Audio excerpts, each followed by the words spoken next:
My name is Alicia Jackson, licensed professional counselor, and today I'm going to review the movie Encanto. This movie gave a great insight as to how trauma can show up in a family and even impact the generations that didn't experience it because of how we protect ourselves through the trauma. And so I'm going to go into detail in this video about the different family dynamics, which character played what role, all the things, and then also how we can move forward and heal through the generational trauma. So let's get into it. So of course, please like the video and subscribe to the channel as we are providing mental health information from a centered place. All right. The type of therapy that I do is internal family systems. And so I'm going to use this therapy to talk about what's happening in the movie. So using that lens. If you want a detailed description of what internal family systems, if you're curious, I have a video about that you can view on my channel. In this video, we're just going to kind of use the language of internal family systems. So you'll hear me say protectors a lot. And protectors are just how we respond to pain. So our body and our minds, specifically our mind, wants to kind of scan. It scans the world for danger, and it's like, oh, that's danger. And especially if we experience something that was dangerous, then we try to protect ourselves from experiencing that pain again. And we develop these protectors.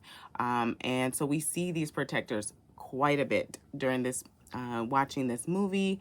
And so that's how I'm going to use the language. So just for that caveat.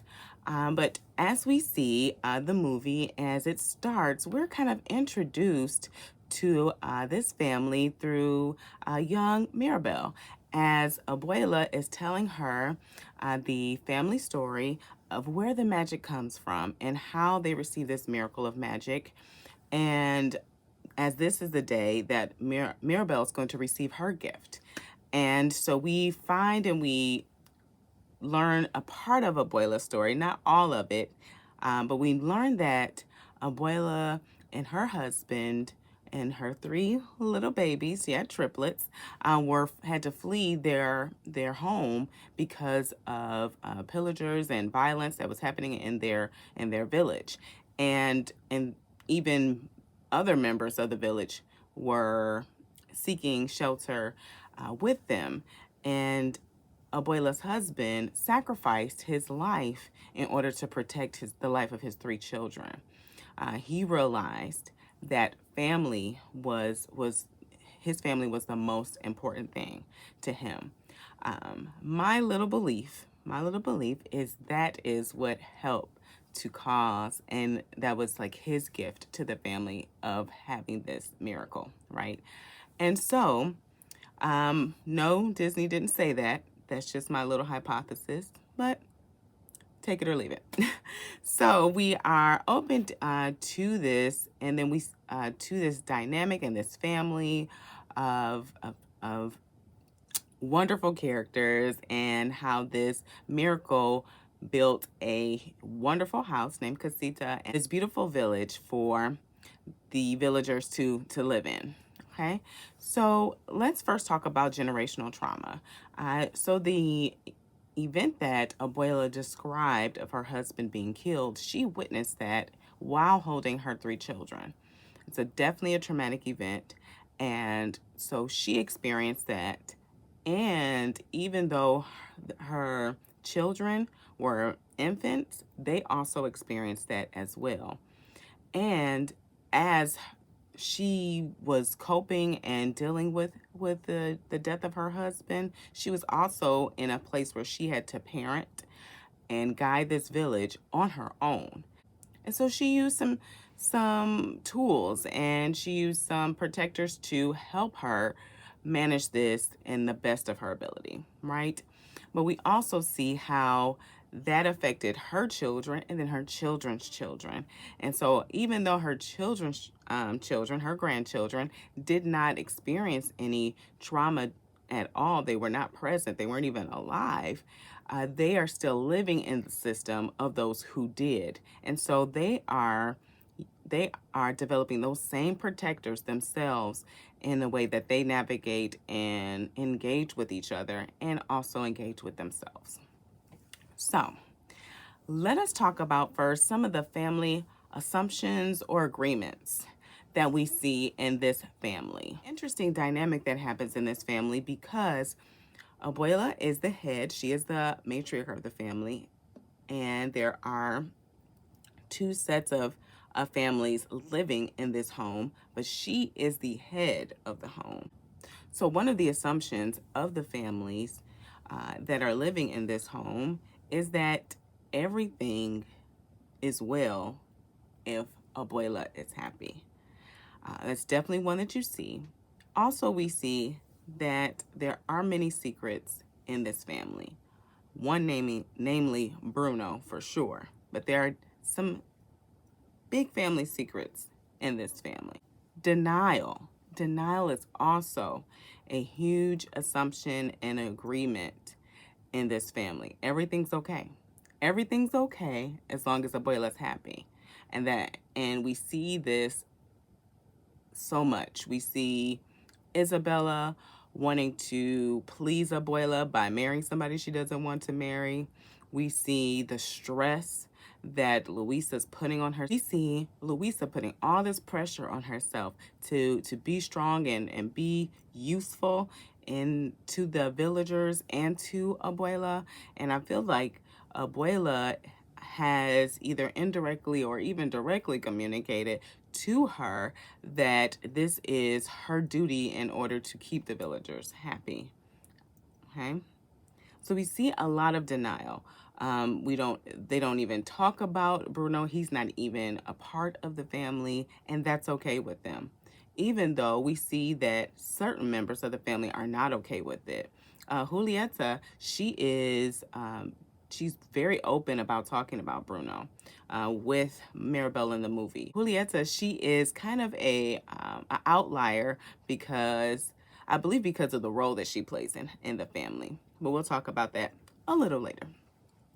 The last assumption or agreement is shame.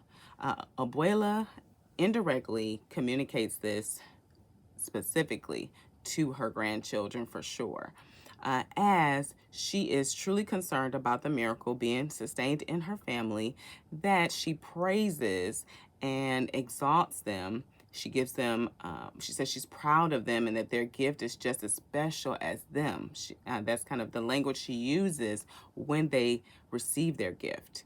And we see how Maribel is striving and trying to get her approval, and because she is feeling like she is bad because she doesn't have this gift, and the grandchildren are feeling like all they are is their gift, and if they don't have their gift, then what's going to happen to me? Because I've only been praised for my gift. I've never been praised for who I am. And shame means that not that you do bad things, but who you are is bad. And that's definitely what we saw with Bruno, that he felt like who he was bad because he was being associated with the visions that he had. And it would have been great, right, if he could have been appreciated for his warnings and his that he was able to give his family, and they were able to respond in a way that wasn't making assumptions and assuming the worst because it was him. So those are the family assumptions. Next, the family structure. And let's talk about the family structure and the roles that the different characters played and how they protected themselves as well. We're going to try to talk about all of that at the same time. So let's do it. Abuela, she is what we would call the mastermind of the family. She is moving things and using things to make sure everything stays intact. She's controlling things. And that is definitely a part of the protector's role, to make sure that you feel in control. Because if you feel in control, then you will know that nothing can get in the way of what you're afraid to happen. So Abuela's fear is that her family will lose this miracle, and they will be in a place where they lose everything again. She cannot lose everything because she's afraid of experiencing that same loss that she experienced when her husband was killed. So she's very, very concerned about losing her family and this miracle. And so what she does is she tries to make sure that there is a perception of perfection in her family. She puts on this pillar of strength. She puts on this pillar of strength so that people see her as strong, and people trust her because of that, and they rely on her because of that, and they don't have to be worried about the state of the family or the village. She also tries her best to control her family. We see that again with how she was telling, almost convincing Isabel that this man was perfect for her. There's this family rule. Nobody talks about Bruno. That's our favorite song, right? Nobody talks about Bruno. She has these protectors to make sure that everything stays in its place, so that the family's miracle can keep growing. Next, we see Julieta. Julieta is the nurturing child of Abuela, and she's married to Agustin, and he kind of actually mirrors that same kind of nurturing behavior. He's pretty mild-mannered for the most part. All he really does is get stung by bees and tries his best to support Julieta and be there for his children, and Maribel specifically, as she's struggling throughout the movie. And Julieta, I can only imagine how she's become this nurturing role. You can see how she's using this to protect her from Abuela and from her siblings as well. So we have this very strong figure who's kind of stern. She does have a nurturing side, but it's only when you display the behavior that she wants you to display. And so Julieta becomes a nurturer to kind of balance the tension in the home, as we have Pepa, who is pretty emotional. We see her that with how she controls the weather, with her mind and her feelings. And then also Bruno, who's he is pretty anxious guy. He is always kind of preparing for the worst, and doesn't know how to even like socially interact at times, right? And so Julieta is taking on that nurturing role to help support her brother and her sister. And we also see how she does that for her children, and specifically Maribel. And Maribel also gets some of that nurturing from her mother, as well, as we see later in the movie. So the children, Luisa, who has this very strong power and gift, that's definitely how she protects herself, by being useful to her abuela, and also feeling appreciated, and also feeling like she can do the impossible. She likes this feeling, but also, as we saw through the movie, she also doesn't like the pressure of carrying all the family's burdens all on herself, because she feels like she has to do this in order to keep Abuela happy, because if Abuela is not happy, that's going to affect the entire family. Okay, so she's protecting herself, but she's also protecting the family. Isabella has the protector of perfectionism, and we see that in her gift, as she's able to just shell out and make these beautiful roses. And this causes quite the tension between her and Maribel, who is far from perfect. She's kind of quirky, and she's also she's her own. She bounces to her own beat. And I think that's kind of what upsets Abuela at times. But Isabella protects herself by being perfect as to mirror that perfection from Abuela to keep the family going, to keep the village happy. And she puts that pressure on herself. She wished she could just tell the truth. She wished she didn't have to even be dishonest. She says she feels like she's sometimes dishonest with her feelings as she's about to marry someone she doesn't even care for. So we see that as a way that she protects herself. Maribel is the hero. She's the hero of the family. That is the role that she plays. As she is desperate for approval. Desperate for approval. Julieta and her father, Agustin, They try so hard to give Maribel that approval, tell her that she is more than just not having this gift, that she is loved, that she is worthy. And that's not enough for Maribel. Because of that family dynamic and because Abuela is the matriarch of that family, Maribel is looking for her grandmother's approval. And we see how every word or criticism that she receives from her grandmother is met with hurt and disappointment with Maribel. We even see that when Antonio receives his gift and Maribel praises him, saying that he's special, it hurts. It hurts Maribel so bad. It hurts her so bad.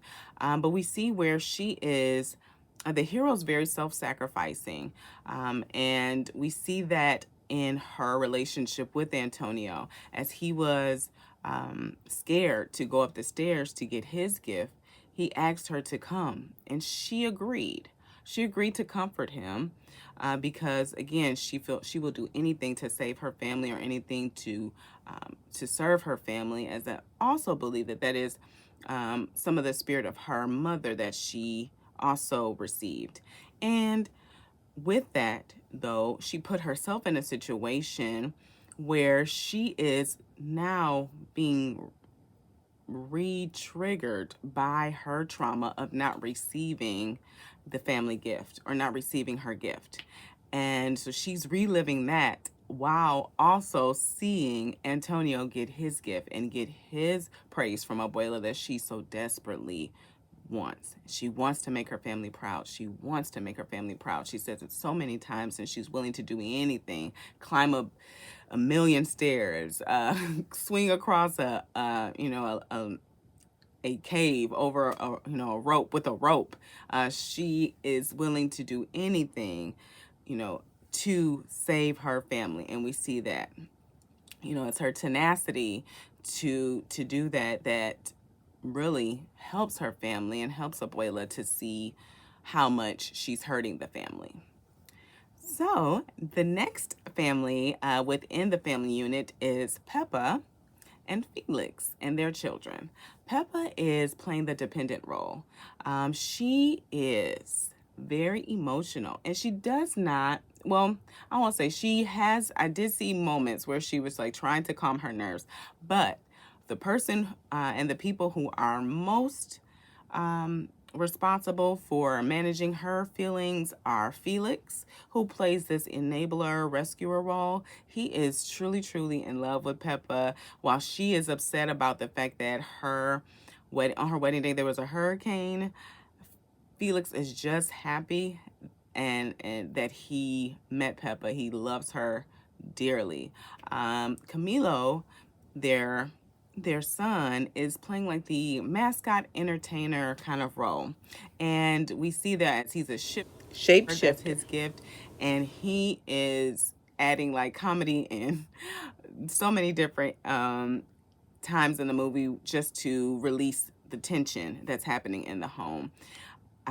We see also even Dolores and how she protects herself is from the family secrets is by having this supersonic hearing. So she knows what's happening at all times. Antonio is what we would call the lost child. He's kind of alone in the wind, and he's really taking after Maribel because everyone else is paying attention to all the chaos that's happening and making sure Abuela's happy, that Antonio gets kind of lost in the sauce. So Maribel takes on that same nurturing nature of Julieta, and she mothers Antonio. The last, but definitely not least, Bruno. We see Bruno, he is the scapegoat. Everything is blamed on Bruno. And we see the blame, what I call the blame shame kind of cycle happen throughout the movie. We see it happen throughout the movie. It starts with actually Abuela. I feel that Abuela is blaming herself for what happened to her husband. We don't have evidence of this. This is just my hypothesis. And so I feel like that is where the blame cycle starts or started, and it is given to Bruno as he is being the scapegoat of all the bad things happen to the family because he sees it before it happens. We see also how the blame shame cycle continues is that Maribel then is blamed for the family falling apart and the house cracking because she didn't receive her gift. And so it's like you're jealous because everyone else got a gift, and now you're trying to ruin everything when she's doing her best and breaking her back to save the family. I want to say, how rude. Shout out to Full House. Okay, so let's get back to Bruno.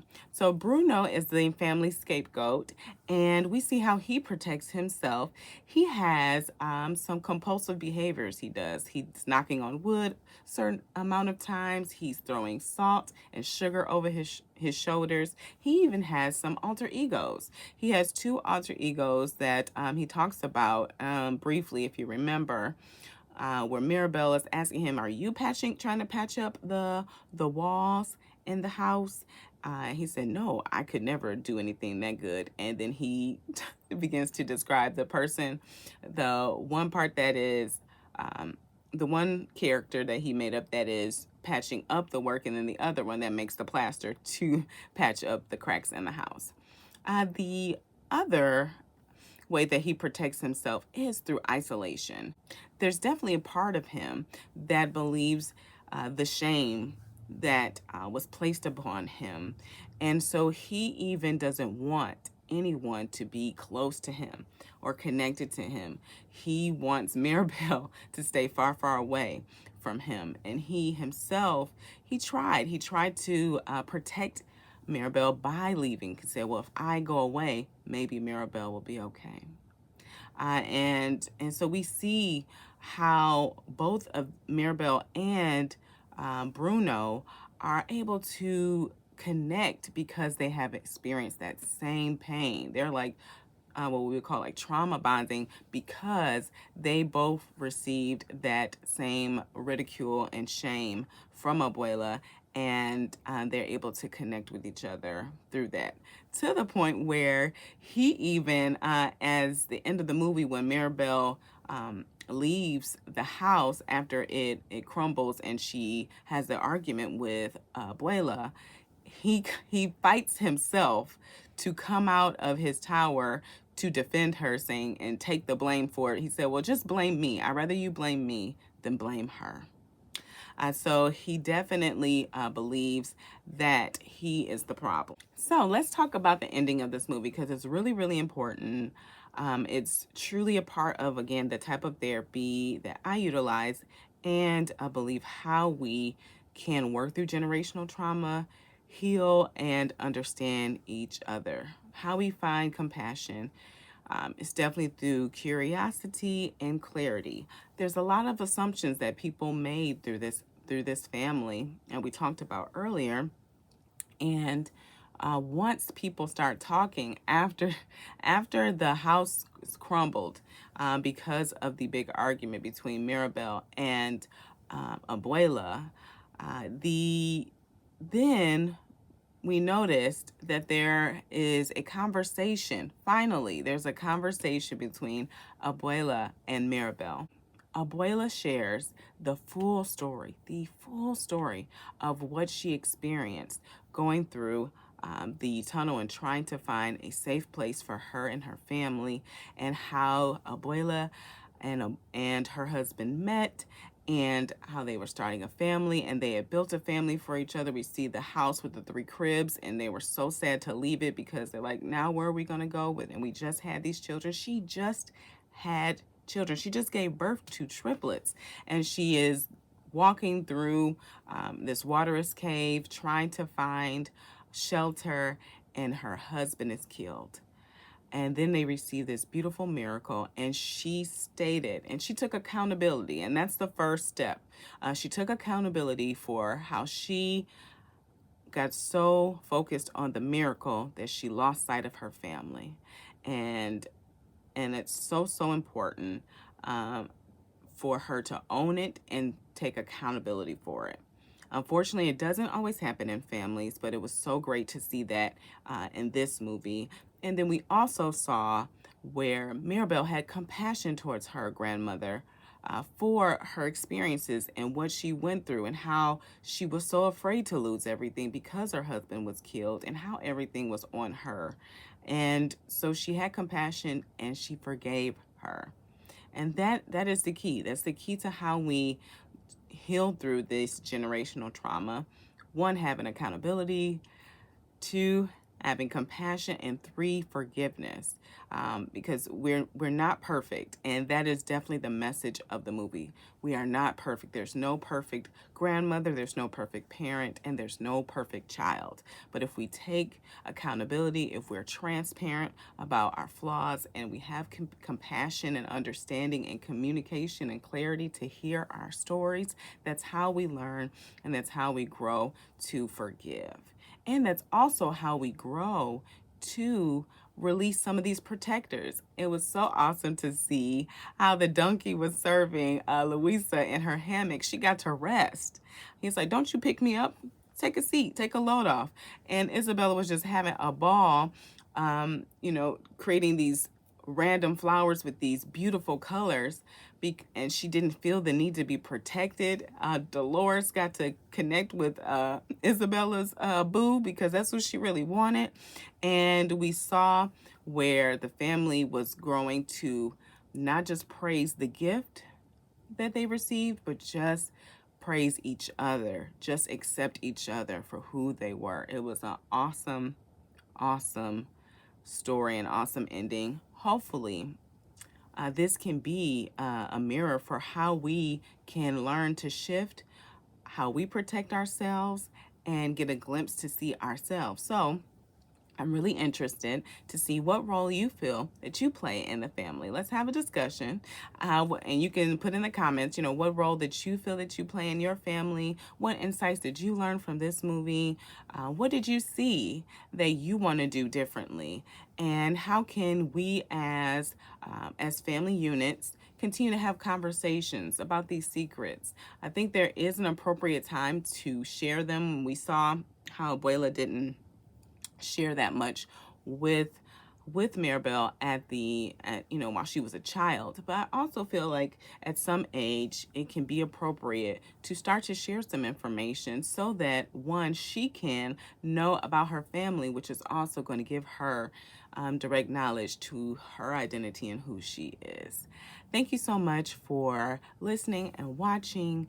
Be sure to like this video, comment, and be a part of the discussion. And subscribe to my channel. Thank you again. Take care. Peace.